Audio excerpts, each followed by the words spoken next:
Well, I called up the local witch doctor, and they said, I've never done this before. I told them, that's no big deal. Put my money on the table. And they broke it in half and said, we don't do this here. And I asked, what do you actually take? And they provided very specific lists of medicines from a stolen prescription pad. It made me just more than a little confused. But they covered me up in oil, and I laughed from all the tingling as it seeped inside my skin. Pumped all these fluids deep inside of my brain. And I asked, whoa, is this all completely necessary? And they said, who's in charge here?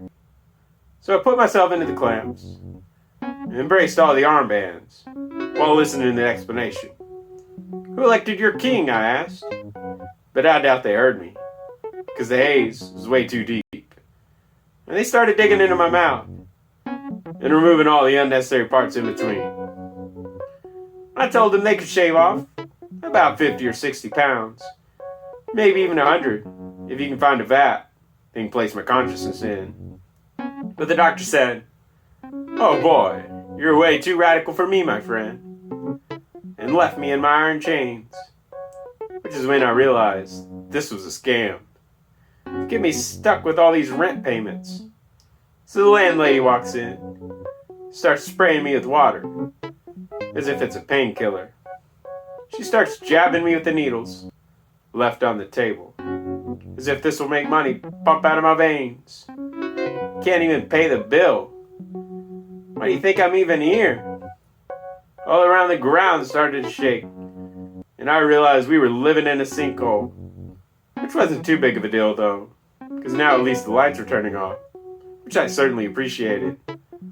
Flames all around us re-illuminated my face, and when I looked in the mirror, I faced an version of my former self, and regarded the new future being trademarked, as I heard the scream, and asked what theme park I'd gotten myself into. Two Anellas started laughing at me, and poured a well river down my throat, which boiled straight out of my nose. Oh well, I thought, it isn't really a big deal, and I rowed across in a tiny little boat. I found giving the peace sign to all those involved in the operation. The wallpaper flew right past me, and I pursed my lips and nodded while the machine next to me whirled, which caused my heart to drop, since it was counting the election total. The party down here was already starting. So I asked for directions to the nearest exit, but I kept popping on the wrong train and had to jump the fare past the man trying to feed expired tickets through the machine, which upset the ladies so much they had him interred under the cemetery. It was put aside for the war criminals of the past 5 years, which had gotten so packed that I didn't know what would happen to the land until I talked to the lawyer, who explained that there was actually a loophole. If I applied for all the class action lawsuits that were floating out there, and I got to be the spokesman for those affected negatively by the lunar module landing in their backyard and spooking their dog. His office was in the process of being repoed, brick by brick, so I shoved a couple in my pocket, because I figured that I'd need them later to smash a window during the apocalypse. When I tried to steal a TV, it was already on sale. The clerk said, "Hey, that's coming out of your pay."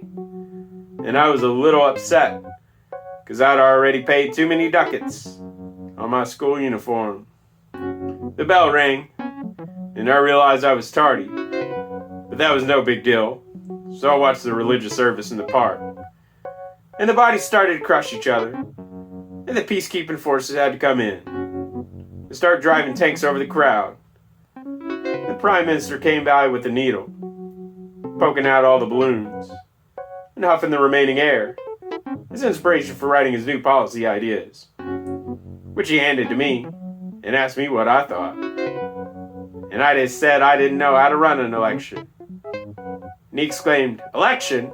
I've never heard of that." And I could only stop his anxiety attack by promising to be his next campaign manager. So now I spent 12 years sorting through advertising buttons and placing the defective ones in a bin.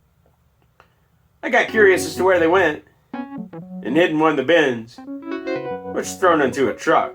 When I emerged from the box, I asked the driver where we were going. He had lost his ability to speak and nodded with his head towards the sign we were passing by, which said, "Back to Tunela." I thought about jumping out the window, but decided that it was no big deal.